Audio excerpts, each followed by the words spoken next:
Halo, selamat malam semuanya, sahabat-sahabat Teologi DW dimanapun berada dan dalam keadaan apapun. Mungkin pada malam hari ini ada yang dalam keadaan baik, ada yang dalam keadaan kurang baik, ataupun mungkin lagi dalam keadaan yang baik-baik, yang nggak baik-baik aja, nggak apa-apa. Selamat datang di dalam program Ngasik, ngobrol asik seputar teologi. Karena mungkin banyak yang belum tahu saya siapa karena moderator juga baru, izinkan saya memperkenalkan diri.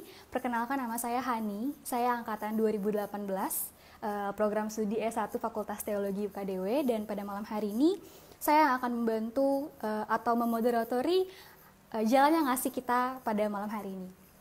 Seperti kita ketahui bersama bahwa ngasih kita kali ini adalah ngasih kita yang keempat, meskipun seharusnya pada hari ini kita membahas mengenai liturgi gereja di tengah pandemik, tapi karena ada satu dan lain hal maka ada perubahan jadwal sedikit gitu ya. Tapi semoga kita semua tetap semangat dan excited untuk mengikuti ngobrol-ngobrol malam hari ini, karena temanya nggak kalah menarik. Hari ini kita akan membahas soal apa jawab nyata gereja, menyoal karya diakonal gereja dalam pandemi COVID-19. Dan pada hari ini kita akan ditemani oleh Pendeta Dr. Joseph M.N. Hehanusa sebagai narasumber kita. Nah, sambil kita tunggu Pak Oce untuk bergabung sama kita, saya akan membacakan sedikit profil narasumber kita. Pendeta Dr. Joseph M.N. Hehanusa adalah salah satu pendeta dari Gereja Protestan di Indonesia bagian Barat atau GPIB. Dan kemudian beliau diutus untuk mengajar sebagai dosen sejarah kekristenan dan studi perdamaian. Beliau menyelesaikan S1-nya tentunya di Teologi UKDW, dan beliau juga menyelesaikan gelar masternya di Trinity Theological College, serta beliau menerima gelar dokternya di Sekolah Tinggi Teologi Augustana, Jerman. Nah, kita tunggu dikit lagi, sepertinya Pak Ocha akan bergabung dengan kita.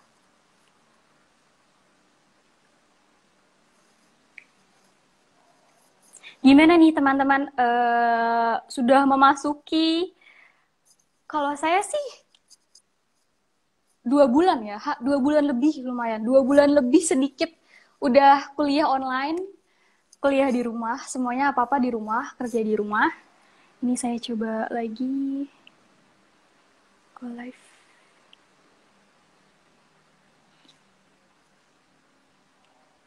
Oke, sepertinya ada sedikit kendala dalam invite Pak Oce.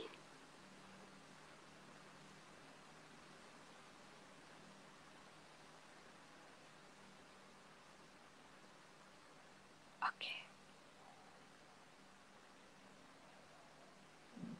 Nah, untuk teman-teman seperti biasa, nanti ketika kita masuk ke dalam ngobrol-ngobrol, saya akan mematikan sesaat kolom komentar. Nanti ketika sudah Pak Oci sudah siap menerima jawaban, pasti akan saya buka kembali dan kita bisa berdiskusi tanya jawab soal materi kali ini. Ini Pak Oci kenapa nggak bisa ya? Coba. Sebentar, maaf ada kendala.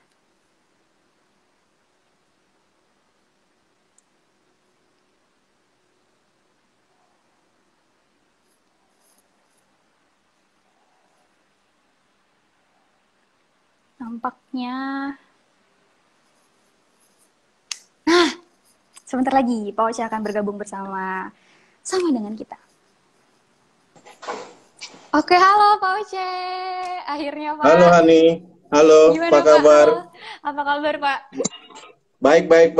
Baik. Hani gimana kabarnya? Luar biasa, yes. Saya baik Pak, saya baik, puji Tuhan. Gimana Pak keadaan setelah kurang lebih 2 bulan lebih mengajar dari rumah, mengajar di rumah? Ya, yang pasti adalah harus mengatasi kejenuhan, itu udah pasti. Yang kedua, harus mengatasi rasa bosan, belum juga bisa potong rambut. Oh iya. Tapi nggak apa-apa, Bapak tetap terlihat segar. Iya. Terlihat segar Pak. Itu persoalannya. Biasanya Biasanya punya jadwal yang sudah, oh kapan harus ini ya. Ya agak memang lalu ditahan-tahan sih. Ya, itu yang Iya ya Pak. terjadi. Atau paling potong rambut sendiri Pak. Lihat di YouTube bagaimana cara potong rambut gitu. Saya lagi rencana kalau ndak gundul aja itu. Oh, saya akan nantikan foto Bapak dengan tidak ada rambut gitu ya. Oke, Pak, ini sebelumnya saya matikan kolom komentar dulu ya, Pak ya, biar mukanya Pak Oce Oke, nggak iya. ketutupan. Nah, Pak, eh, Iya. kalau misalnya kita kan kali ini akan membahas soal gereja dan diakonia gitu ya, Pak. Sebelumnya Iya. kalau saya boleh menyampaikan pendapat saya, kalau menurut saya sendiri kayaknya ya Pak ya, kegiatan berdiakonia ini sekarang tuh lagi booming banget, lagi hype banget dilakuin Mm-mm. sama ada banyak orang.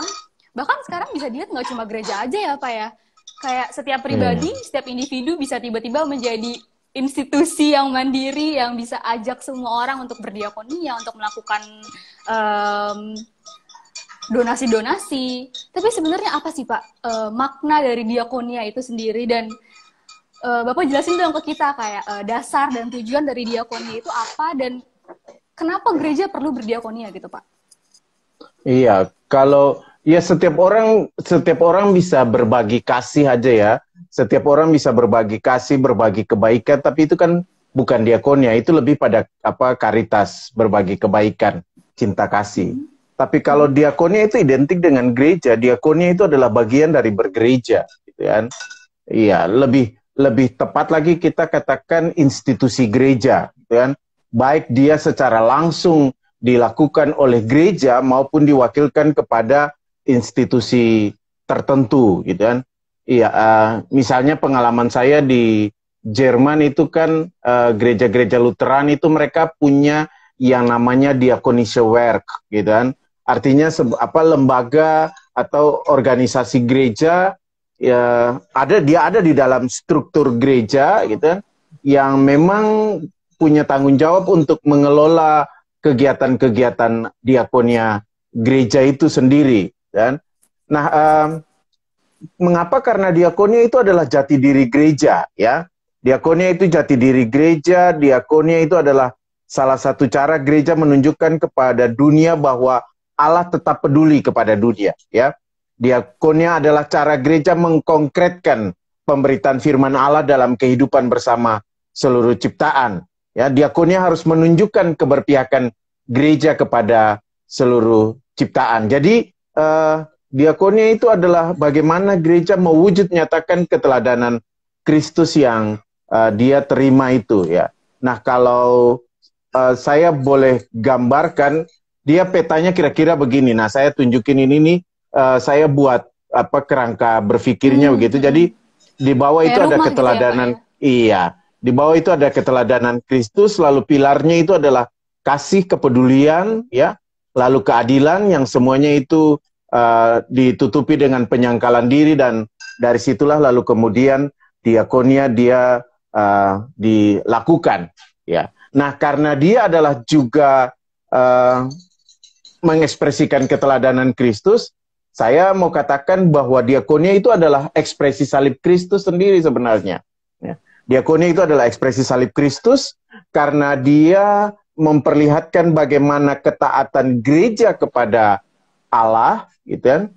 Yang karena ketaatan kepada Allah itu dia menghadirkan kasih Allah kepada seluruh ciptaan. Dan nah karena itu menurut saya karena diakonia adalah ekspresi salib Kristus, maka di dalam diakonia itu harus ada unsur salib itu, yaitu penyangkalan diri, solidaritas dan pengorbanan, lalu merangkul dan menghidupkan. Itu yang harus ada di dalam gereja. Ya, menyangkal diri artinya dia tidak menjadikan dirinya sebagai yang utama, sebagai yang pokok, yang menjadi fokus perhatian, tetapi dia tidak kehilangan jati diri. Ya, dia tetap memahami kehendak Allah di dalam dirinya dalam berdiakonia, ya.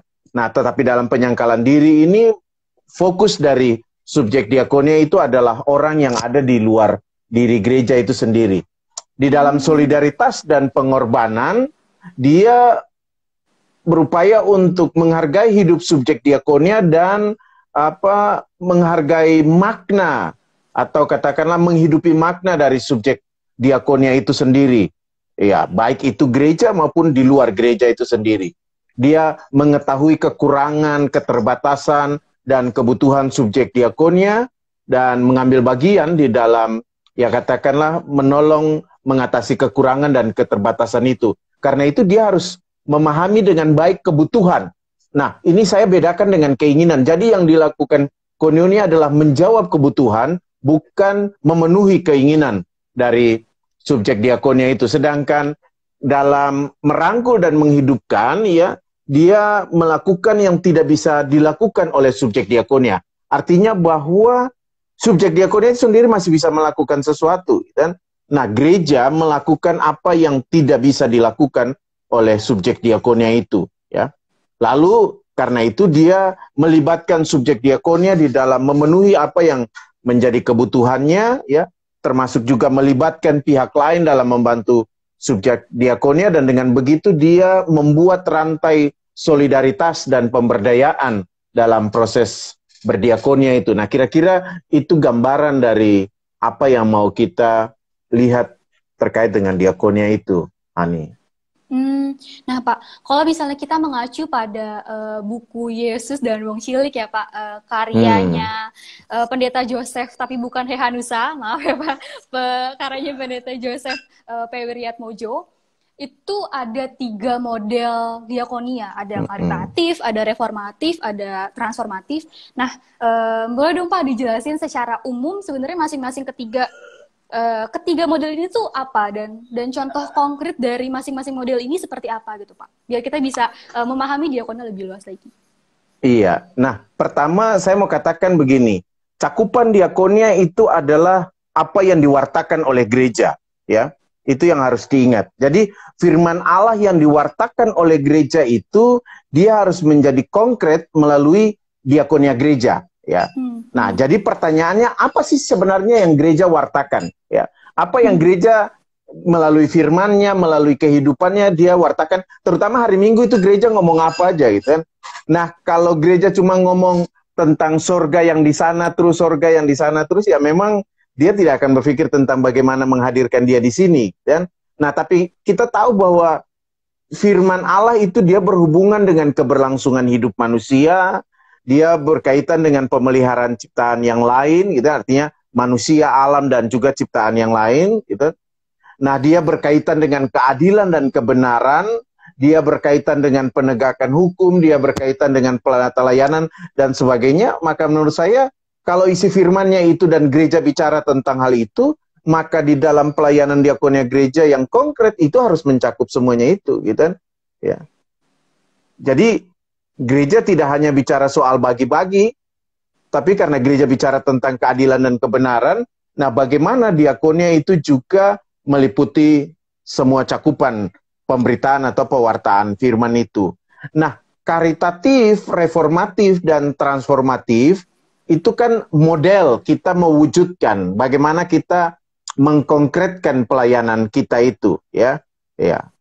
Biasanya dibagi ke atas 3 bagian itu seperti yang juga di dalam bukunya Pak Yosef Widyatmaja itu, karitatif, reformatif, transformatif, ya. Nah, kalau di dalam buku Pak Yosef yang baru juga ada buku Pak Yosef yang baru itu yang altar dan latar itu, ya, yang dia bicara tentang spiritualitas diakonia itu. Nah, saya membaca sebenarnya ketika Pak Yosef bicara tentang diakonia profetik, gitu kan, itu bukan sesuatu yang model yang baru lagi atau model yang lain. Dalam bedah buku bersama-sama dengan Pak Yosef di LPPS 2 tahun yang lalu, tahun 2018 ketika buku itu pertama kali diluncurkan, saya ikut membedah buku itu dan saya katakan bahwa diakonia profetik yang dimaksudkan oleh Pak Yosef itu sebenarnya bukan sebuah model baru atau kita katakan model keempat dari model yang sudah ada ini, karitatif, reformatif, dan transformatif. Diakonia profetik itu saya katakan di dalam membahas buku itu, saya katakan diakonia profetik itu visi, ya. Jadi kalau kita bicara tentang visi dan misi, diakonia profetik di dalam perspektif tulisan Pak Yosef itu visi diakonia. ya, di mana dalam visi itu penekanannya adalah pada solidaritas, keadilan dan pembebasan dari struktur yang menindas, gitu kan? Ya, jadi makanya spiritualitasnya juga harus spiritualitas profetik, kata Pak Yosef, gitu kan? Nah, jadi saya katakan diakonia profetik itu visinya, sedangkan karitatif dan reformatif serta transformatif itu misinya, ya.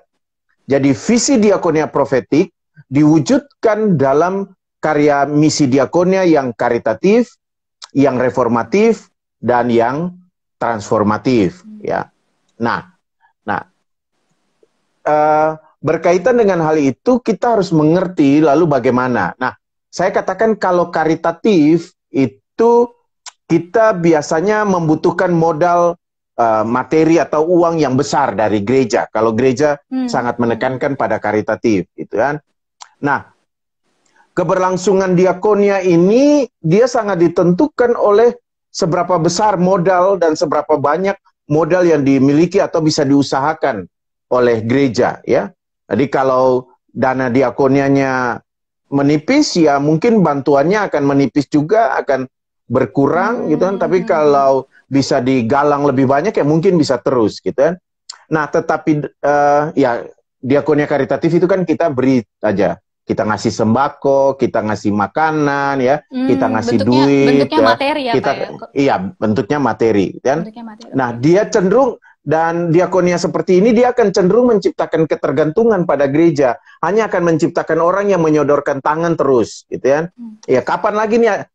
Kalau di gereja orang lalu akan tanya kapan lagi ada pembagian jatah diakonia, gitu kan? Istilahnya gitu kan? Orang nunggu pembagian jatahnya, ya. Nah, saya katakan diakonia yang karitatif ini kecenderungannya sebenarnya hanya bersifat emergensi, ya. Dia lebih dikedepankan, gitu kan.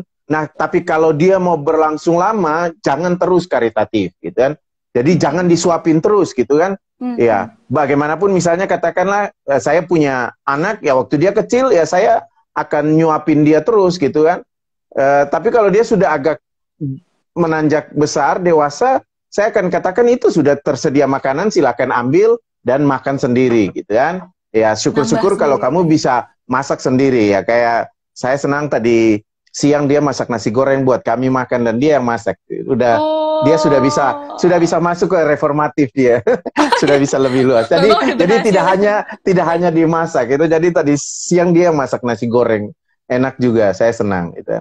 Nah, sementara kalau reformatif, dia butuh juga modal, dia masih butuh modal, gitu kan, materi dan uang, tetap butuh uang, tetapi level kebutuhannya tidak sebesar yang ada di dalam karitatif, gitu kan, karena di dalam reformatif, keberlangsungan itu juga ditentukan oleh kemampuan dari subjek diakonia itu untuk mengembangkan kemampuannya. Kalau seringkali kan digambarkan kita memberi pancing, ya. Nah, persoalannya adalah seberapa besar subjek diakonia ini terlatih menggunakan pancing, gitu kan. Kalau dia tidak terlatih, ya tidak akan dapat ikan juga, gitu kan. Ya, Pak, ya? Iya, lama-lama ngambil dari tetangga sebelah, gitu kan, ikannya, gitu kan. Iya. Jadi kita juga butuh mengembangkan skillnya, gitu kan. Nah, jadi orang masih juga ada punya ketergantungan pada gereja, tetapi tidak sebesar pada karitatif. Sangat bergantung pada bagaimana dia bisa mengembangkan kemampuan itu. Kalau dia bisa mengembangkan, ketergantungan itu menjadi lebih kecil, ya. Mungkin kita yang dilakukan oleh gereja masih kadang-kadang menyuplai dengan modal, lalu mungkin nanti dikembalikan dan sebagainya. Kalau karitatif itu kan saya berikan, nggak berharap kembali lagi, gitu kan. Kalau reformatif prosesnya masih bisa. Ya oke, bantuan modal nanti kalau kamu sudah dapat bisa dikembalikan, itu bisa terjadi misalnya. Nah, berarti, karena itu dalam gimana? Ya, Pak, maaf kalau motong. Berarti kalau misalnya dikonkretin lagi, sebenarnya kalau karitatif contohnya kayak yang banyak dilakukan sekarang ini ya, Pak, kayak orang ngasih beras, ngasih APD, nyumbangin masker segala macam. Iya, itu betul. Iya. Tapi kalau reformatif mungkin lebih kayak gimana umat dikasih misalnya pinjaman modal untuk membuat usaha dan nanti dikembalikan, kayak gitu ya, Pak, ya? Iya, nah iya betul, itu bisa, iya.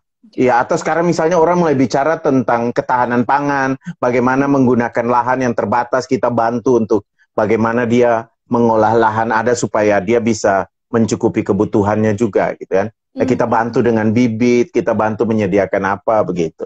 Iya. Oke, Pak. Jadi penekanannya mulai pada pemberdayaan ya. Mulai pemberdayaan. Kamu bisa apa, gereja bisa bantu apa gitu. Gitu. Jadi tidak lagi saya cuma hanya nyodorkan tangan begini dan gereja kasih buat saya. Saya tinggal terima gereja ngisi begitu.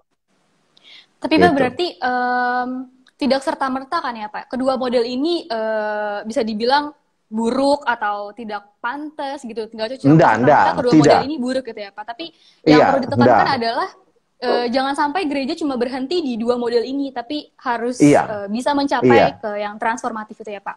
Iya.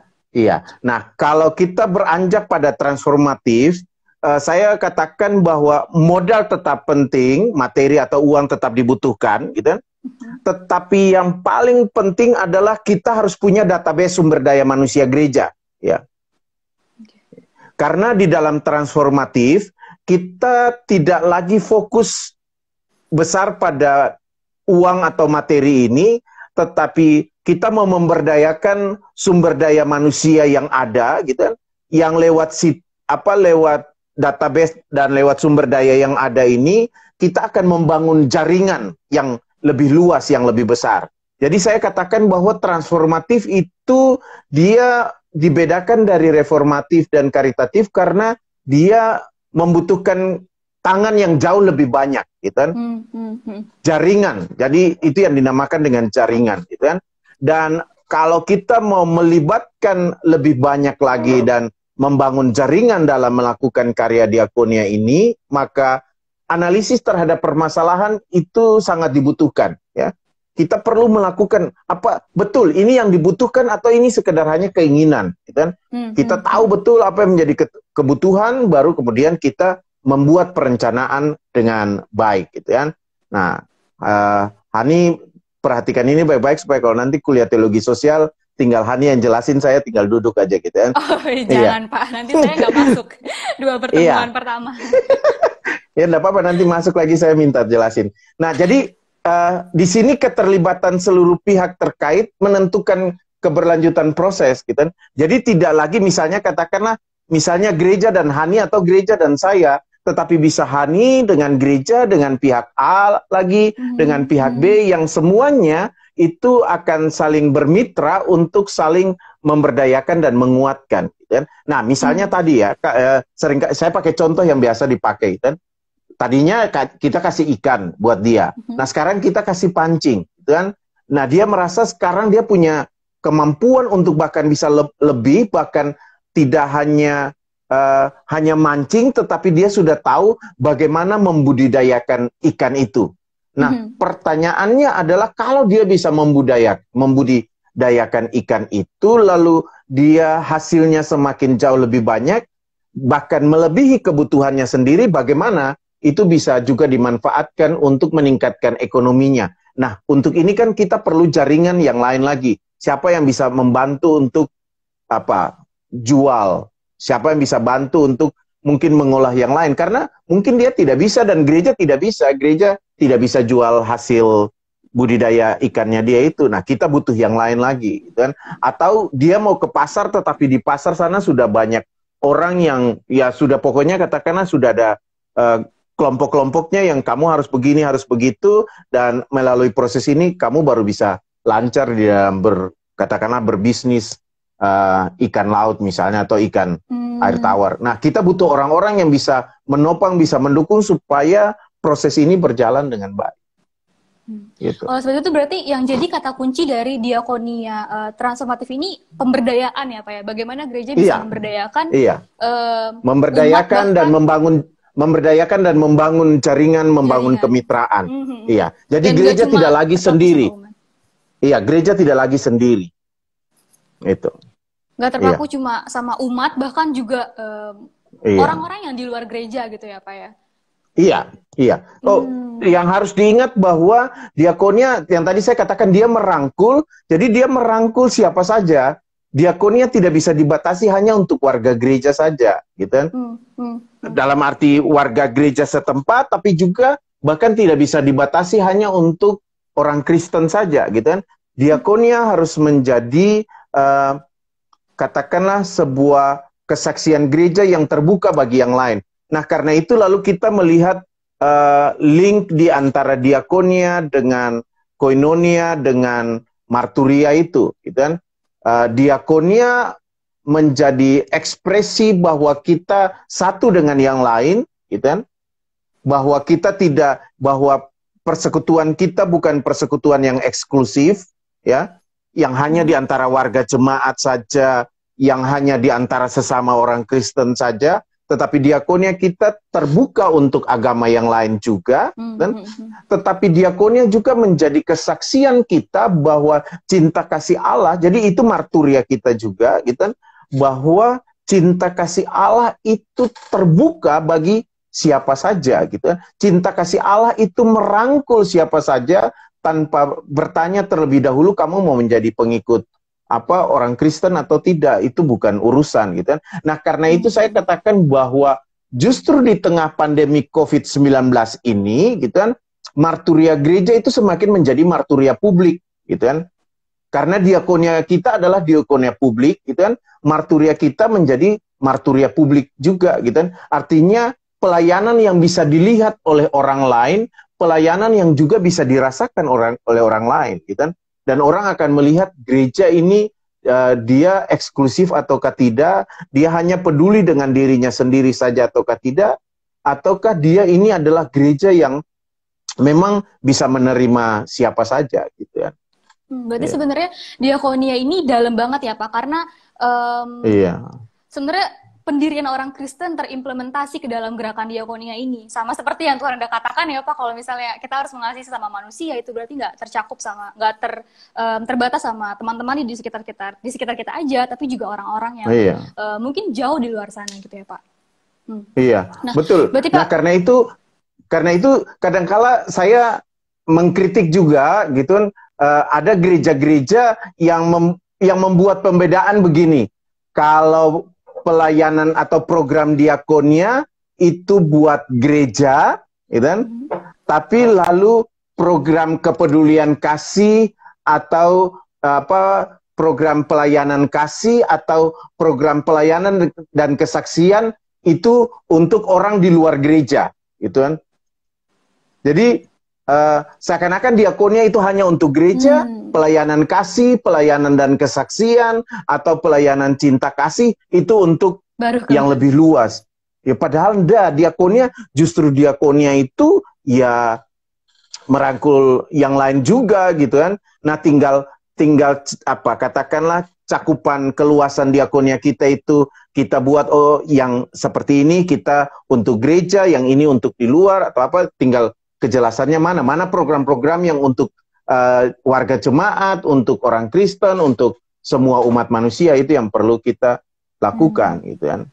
Dan itu yang saya katakan bahwa di dalam pengalaman gereja berdiakonia di tengah pandemi juga itu sudah ditunjukkan oleh gereja bahwa gereja harus peduli dengan siapa saja, tidak perlu dibatasi, bahkan ditanya dulu kamu warga gereja saya ataukah tidak, gitu kan. Kamu orang Kristen ataukah gitu, tidak. Kalau enggak, sorry aja, gitu kan. Cari yang lain aja, gitu kan. Nah, saya ambil satu contoh misalnya pengalaman gereja di tengah pandemi pes atau penyakit sampar di abad ke-14 sampai dengan abad ke-19. Itu kan sebuah masa pandemi yang cukup panjang bagi gereja. Pada waktu itu penyakit sampar kan belum ada vaksinnya, jadi masih sangat menakutkan, gitu ya. Misalnya yang ditunjukkan oleh Uskup Agung Milan, Carlo Borromeo itu, dia mengorganisasi keuskupan untuk menolong siapa saja korban yang ada di sekitar atau ada di wilayah keuskupan, tidak harus warga gereja, ya. Dia merawat mereka yang sakit, menyediakan pangan untuk mereka, gitu kan. Iya, atau yang dilakukan juga oleh para pastor dan klerus pada waktu itu, ya, mereka di samping merawat, mereka juga memberikan jaminan perlindungan oleh gereja, ya, karena pada waktu itu kan penyakit ini dianggap seperti sebuah hukuman dari Tuhan, dilihat ini juga semacam dosa, dan karena itu ada kelompok-kelompok tertentu, bahkan karena kebijakan-kebijakan tertentu, orang-orang ini tersingkir dari masyarakat, gitu kan. Bahkan ada yang dibunuh juga, gitu kan. Ada anggapan bahwa kalau mereka dibunuh, ini akan diakhiri wabah ini, gitu kan. Ini cara juga untuk, nah gereja mengambil peran untuk memberikan perlindungan buat mereka, gitu kan. Menjadi tempat perlindungan buat mereka supaya mereka tidak kehilangan hidup juga, gitu kan. Atau juga di Jerman, khususnya di wilayah Wittenberg, gitu kan, kalau kita baca surat-surat Luther itu ya, dia menjelaskan bagaimana dia dan Johannes Bugenhagen dan juga para diaken pada waktu itu mereka memilih untuk tidak meninggalkan Wittenberg, gitu kan, walaupun Friedrich III, sang penguasa wilayah pada waktu itu mengatakan ya udahlah kalian pergi aja, selamatkan diri, cari tempat yang lebih baik, gitu kan. Tapi Luther dan Johannes Bugenhagen merasa tidak bisa, ini tanggung jawab seorang pelayan. Tanggung jawab seorang pelayan adalah merawat mereka yang terluka, memberikan perhatian terluka, tanpa menghakimi orang yang pergi menyelamatkan diri. Luther tidak memberikan penghakiman juga berkaitan dengan hal itu. Bahkan Luther menyediakan rumah pribadinya untuk merawat orang sakit, gitu kan, dan juga memberikan pendampingan buat mereka, menganjurkan untuk minum obat supaya itu juga bisa membantu. Karena itu dia kecewa kalau orang tidak mau minum obat karena merasa ini hal-hal yang berkaitan dengan bukan kesehatan, tapi ini cumanya mungkin ya dari iblis dan sebagainya. Walaupun Luther juga punya pemahaman tentang iblis di dalam ya penyakit seperti begini, gitu.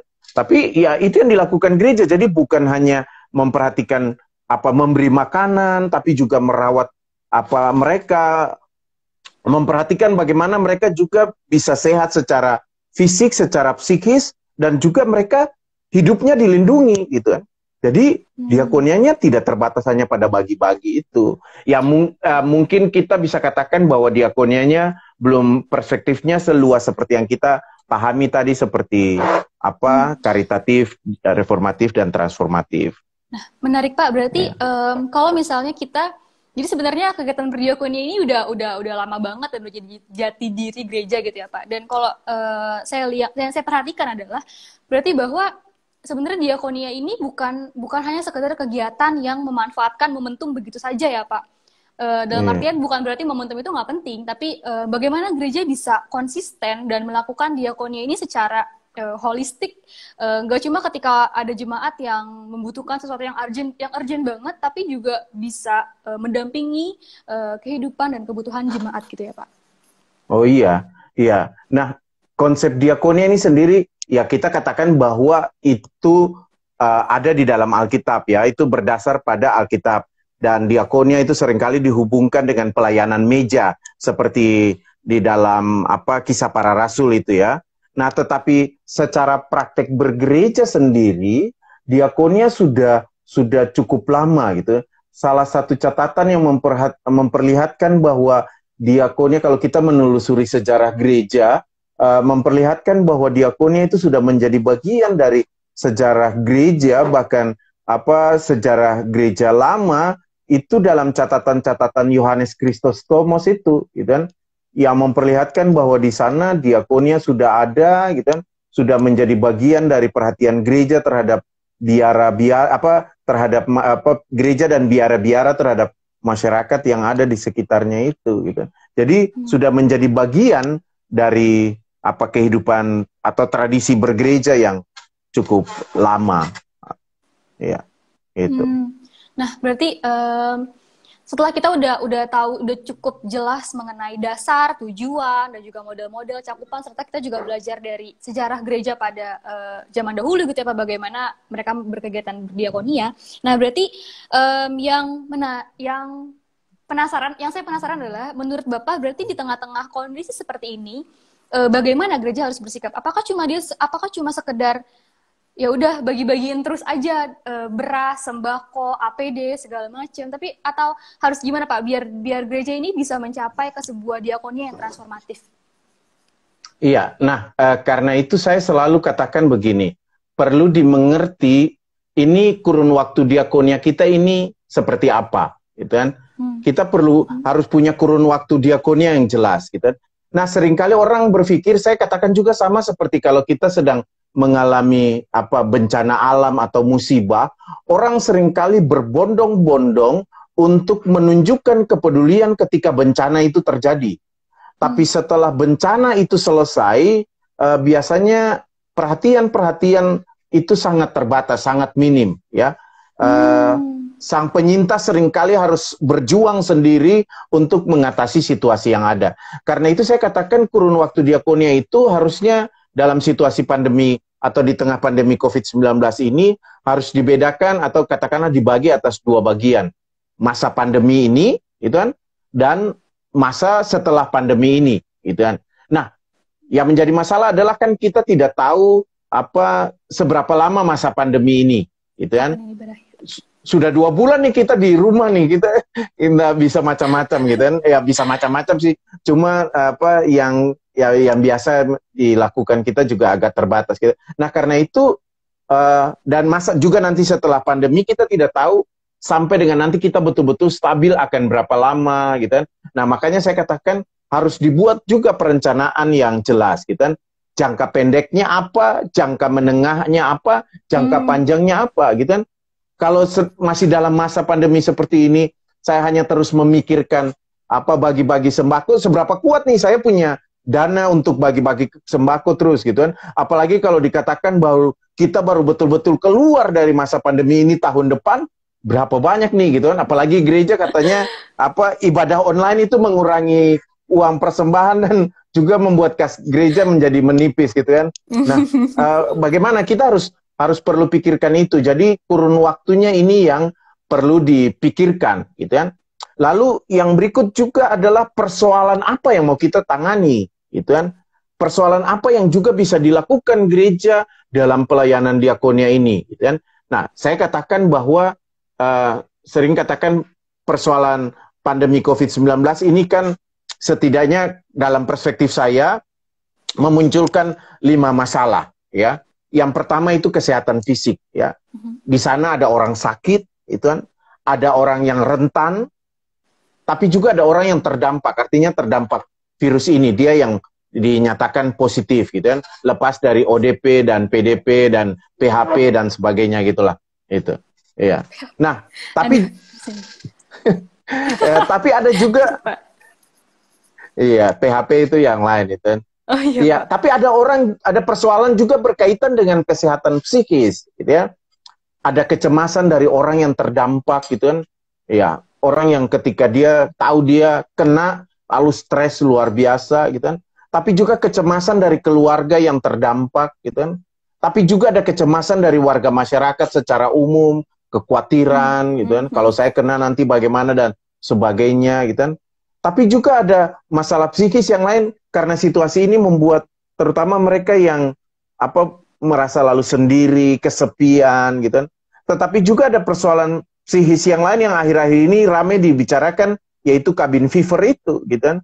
Yang lalu bisa punya dampak lebih luas pada relasi dalam keluarga, relasi dengan orang lain, itu yang juga menjadi persoalan, gitu kan. Lalu ada masalah ekonomi, ini yang seringkali dibicarakan. Orang kehilangan pekerjaan, ya, harga kebutuhan naik, gitu kan.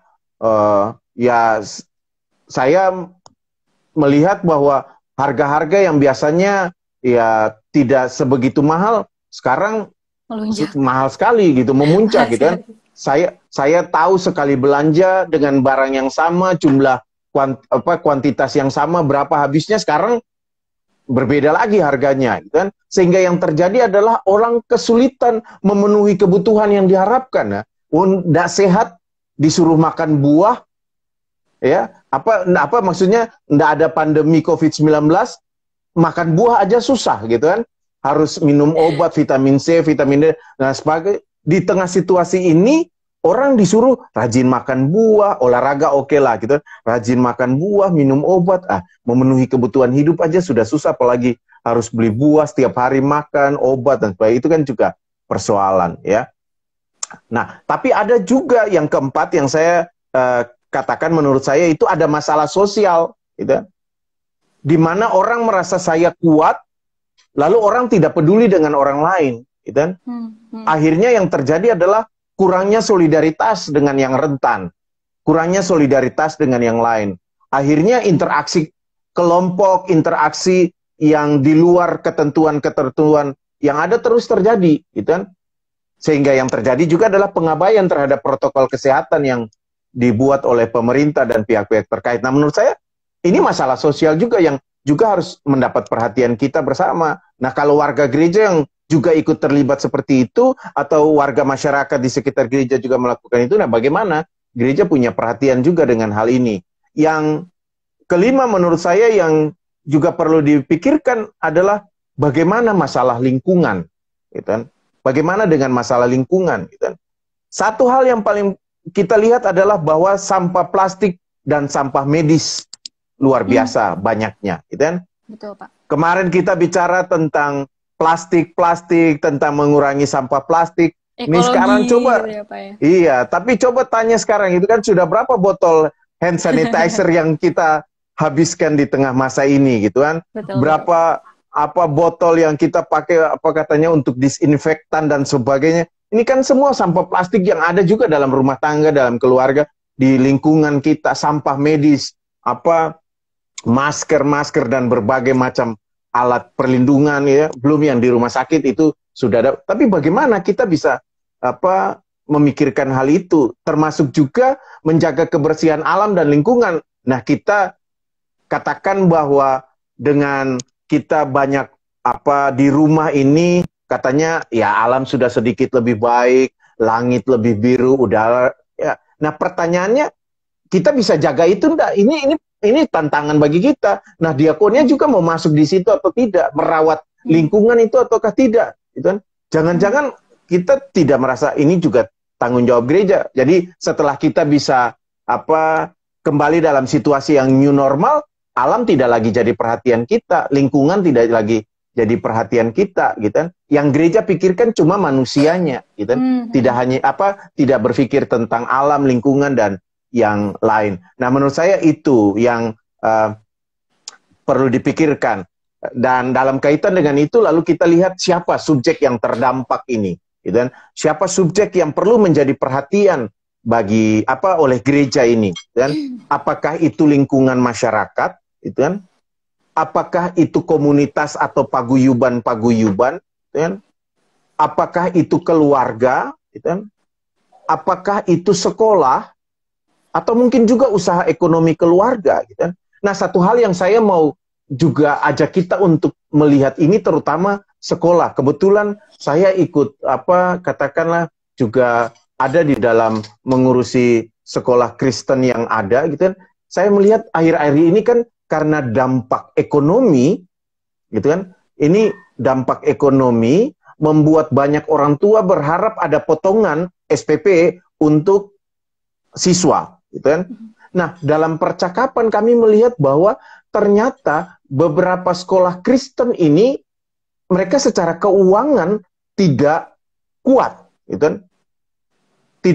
Tidak sebagus sekolah pemerintah atau sekolah negeri, gitu kan. Nah, kalau orang tua kena dampak, lalu kemudian mereka memberikan potongan, sementara diberikan potongan, gitu kan. Nah, sementara sekolah-sekolah Kristen ini secara keuangan mereka juga lemah, lalu ini kan biaya untuk ya katakanlah mengelola sekolah ini kan pun jadi persoalan, gitu kan. Nah, bagaimana pelayanan diakonnya juga menyentuh subjek terdampak, yaitu sekolah ini juga, gitu kan, atau juga yang lain. Nah, karena itu saya katakan perlu dilakukan analisis, mengenal kebutuhan itu dengan baik, siapa subjek yang terdampak dan kebutuhannya, lalu kita bisa melakukan pelayanan diakonnya itu dengan baik. Nah, jadi sekarang tinggal lihat apa yang mau dilakukan oleh gereja melalui pelayanan diakonianya. Mau melakukan pendampingan kesehatan, apakah dia bisa di situ atau dia bisa bekerja sama dengan siapa? Melakukan pendampingan psikologis, dan melakukan pemberdayaan ekonomi seperti ketahanan pangan yang mulai diserukan di tengah-tengah pandemi ini semakin kuat, gitu. Pendampingan untuk pemeliharaan lingkungan, atau juga katakanlah upaya-upaya untuk mendorong solidaritas sosial oleh gereja. Nah, gereja perlu memikirkan itu, atau apalagi tindakan-tindakan gereja yang bisa menjadi wujud konkret dari diakonia gereja. Nah, karena itu yang terakhir, supaya mungkin lalu nanti kita bisa melanjutkan percakapan ini secara bersama dengan yang lain. Karena itu saya katakan supaya ini bisa berjalan dengan baik, semua warga gereja, karena ini yang mau didorongkan warga gerejanya dalam melakukan diakonianya nih. Nah, karena itu semua warga gereja harus didorong atau katakanlah diberdayakan, dimampukan untuk melihat bahwa masalah ini adalah masalah bersama nih. Masalah gereja, masalah masyarakat, masalah semua strata sosial, masalah semua agama, masalah semua, gitu kan? Nah, karena itu kalau ini adalah masalah bersama, mari kita bersepakat untuk, katakanlah, untuk bahagia dan menyudahi serta keluar bersama-sama dari masalah ini, gitu kan? Jangan cari jalan, istilahnya jangan cari jalan selamat masing-masing, gitu kan? Tapi bersepakat untuk mengatakan, mari kita bahagia bersama-sama, kita keluar dari masalah ini bersama-sama, dan kita mau melakukan ini melalui pelayanan diakonia gereja.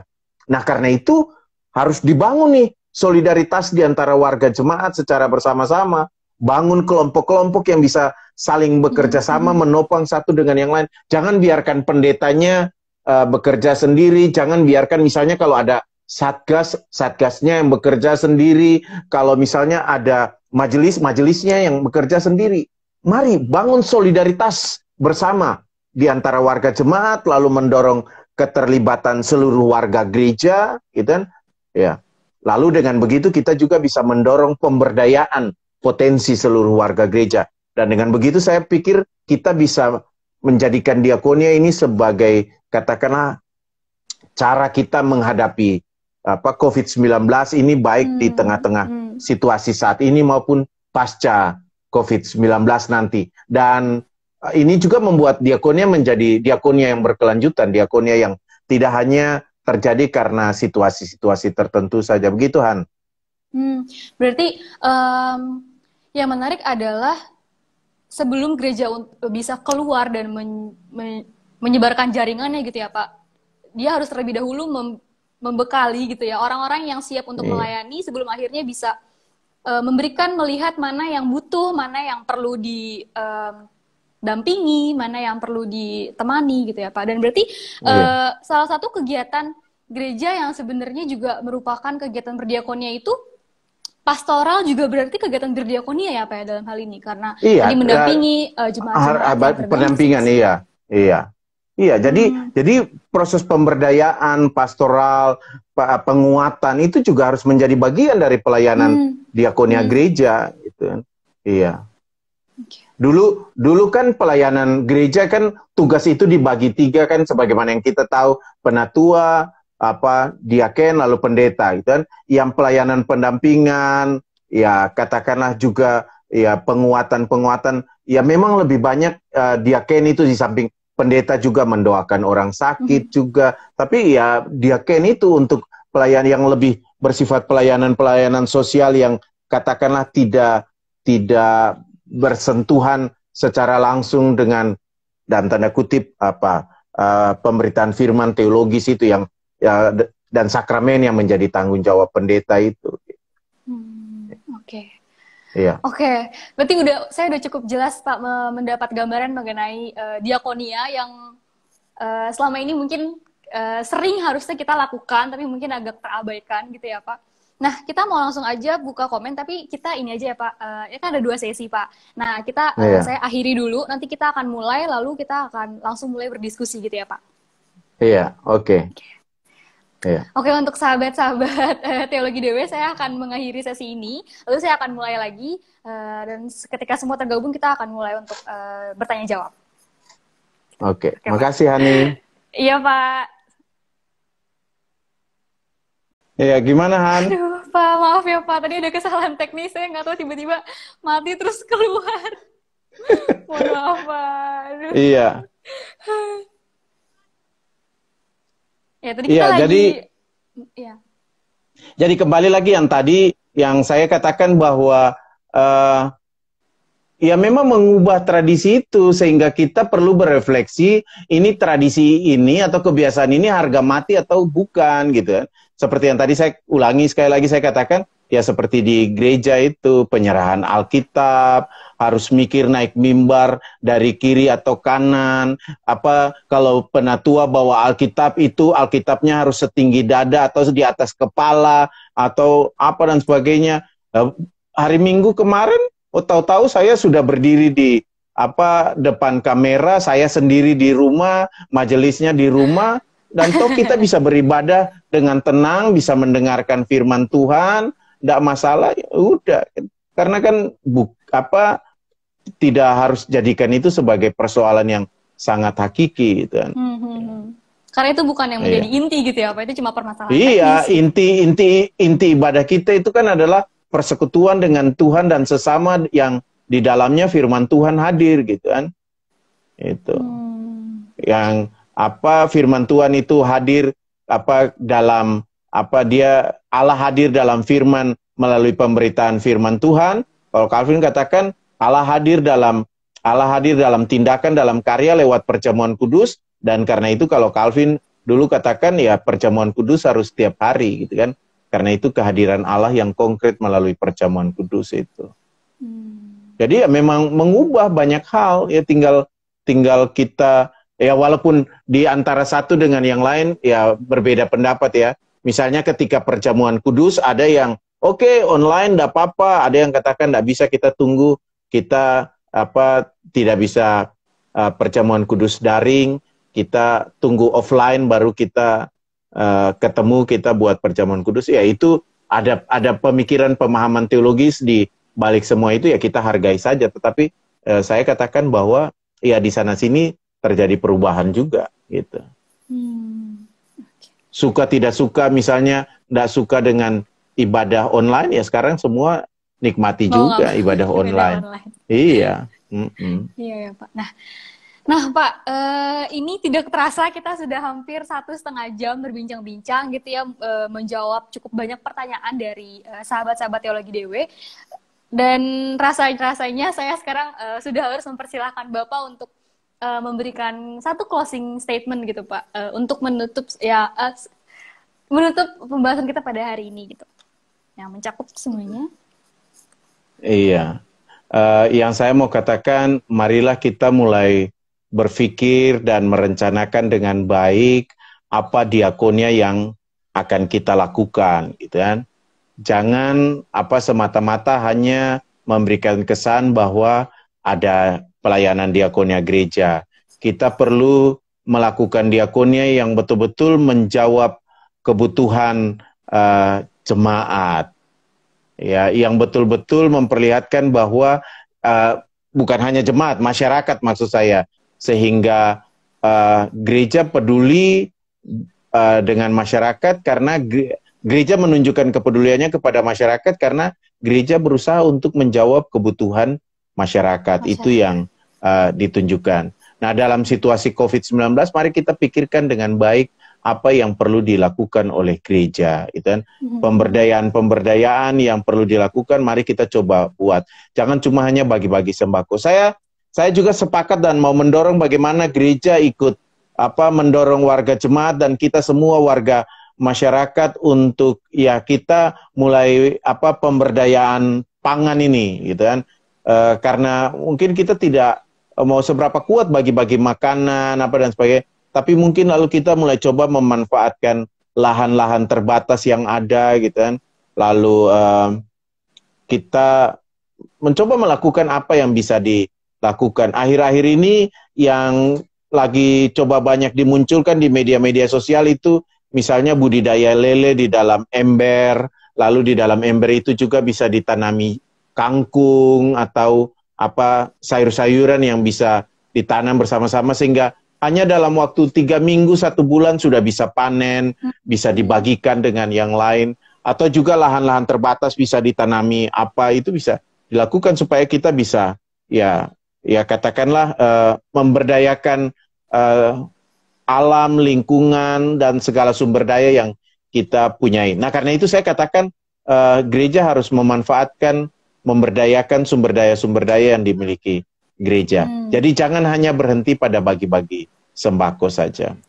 Lagi-lagi kata kunci mengenal, baik itu siapa yang dilayani ataupun orang-orang yang melayani, dan memberdayakan juga sangat penting ya Pak dalam diakonia ini, terkhusus diakonia transformatif. Nah, ini closing statement-nya pada minta Bapak nyanyi nih, kayak sebagai vokalis apa ada band, merindukan suara Bapak sepertinya. Wah, ini pasti. Nah, ya nih Pak, nih udah banyak banget yang request untuk nyanyi. Nah, saya persilakan Bapak untuk berpikir mau menyanyikan lagu apa. Oh, ini dia ada Pak Daniel, lagu Sayur Kubis Jatuh Harga. Itu juga ada lagu ya. Silakan Pak. Nyanyi lagu apa ya? Nyanyi lagu Sayur Kubis. Iya, yang sesuai sama konteks pembicaraan kita kali ini, Pak. Oh, saya lihat nyanyi lagu. Aduh. Apa ini? Tiba-tiba suruh nyanyi ini yang saya harus. Kan vokalis apa ada band, Pak? Iya.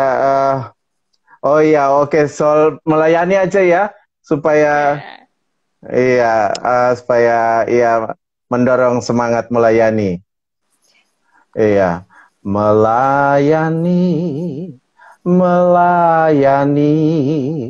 lebih sungguh, melayani lebih sungguh. Tuhan lebih dulu melayani kepadaku, melayani sesamamu lebih sungguh, mengasihi sesamamu lebih sungguh, mengasihi sesamamu lebih sungguh. Tuhan lebih dulu mengasihi kepadaku, mengasihi sesamamu lebih sungguh. Wah, terima kasih Bapak, sangat mengademkan hati mendengarnya. Ini tadi banyak banget love-nya. Mungkin pada juga ini supaya bisa menjadi doa juga ya Pak bagi kita, supaya kita sebagai seorang umat Kristiani ataupun siapapun itu manusia, kita dapat melakukan apa yang disebut dengan berdiakonia gitu Pak. Nah, sebelum menutup Pak, sebelum kita berpisah, izinkan saya memberikan sedikit informasi mengenai penerimaan mahasiswa baru. Jadi untuk pendaftaran S1 akan ada seleksi rapor dan wawancara online 3 gelombang. Gelombang pertama itu di tanggal 5 sampai 6 Juni, gelombang kedua tanggal 3 sampai 4 Juli, dan gelombang ketiga di tanggal 3 sampai 4 Agustus. Untuk program studi Magister Ilmu Teologi, Magister Ilmu Teologi Minat Studi Kependetaan, Magister Kajian Konflik dan Perdamaian, serta Doktoral Teologi dapat tetap stay tune di Instagramnya Teologi Dewe, di Instagram kami yang ini, karena akan ada informasi tentang pendaftaran online. Nah, untuk itu, terima kasih Pak Oce untuk setiap perbincangan, obrolan asik yang udah kita obrolin malam ini Pak. Pastinya sangat berguna buat saya pribadi dan juga pasti rekan-rekan yang sudah menyaksikan. Buat persiapan bantu saya ngajar ya. Oh, jangan Pak. Apa suara Bapak terdengar putus-putus? Iya, enggak apa-apa. Nanti kalau ketemu offline saya jelaskan lebih jelas. Jangan Pak. Saya tetap percaya pada Pak Oce. Nah, dan juga ini ya Pak, teman-teman, sahabat-sahabat UKD Teologi DW juga harus tetap nonton info lagi. Ngasih yang kelima minggu depan. Iya. Kita akan membahas soal dari mimbar menuju ke meja makan, liturgi gereja yang dirombak oleh pandemik, yang akan dibawakan oleh Pendeta Stefanus C. Haryono gitu ya Pak. Pasti pembahasannya juga nggak kalah menarik dari minggu ini. Nah Pak, kalau gitu mari kita berdua pamit undur diri Pak. Sampai jumpa di ngasih yang kelima teman-teman dan juga Pak Oce. Saya sebagai moderator mohon maaf atas setiap kesalahan kata-kata atau yang nggak berkenan. Tadi juga udah sempat salah teknis sedikit gitu ya Pak. Terima kasih untuk teman-teman yang masih setia sampai akhir. Dan selamat malam, selamat istirahat Pak Oce dan teman-teman. Iya, terima kasih juga buat semua yang sudah bergabung. Terima kasih untuk semua yang sudah nonton.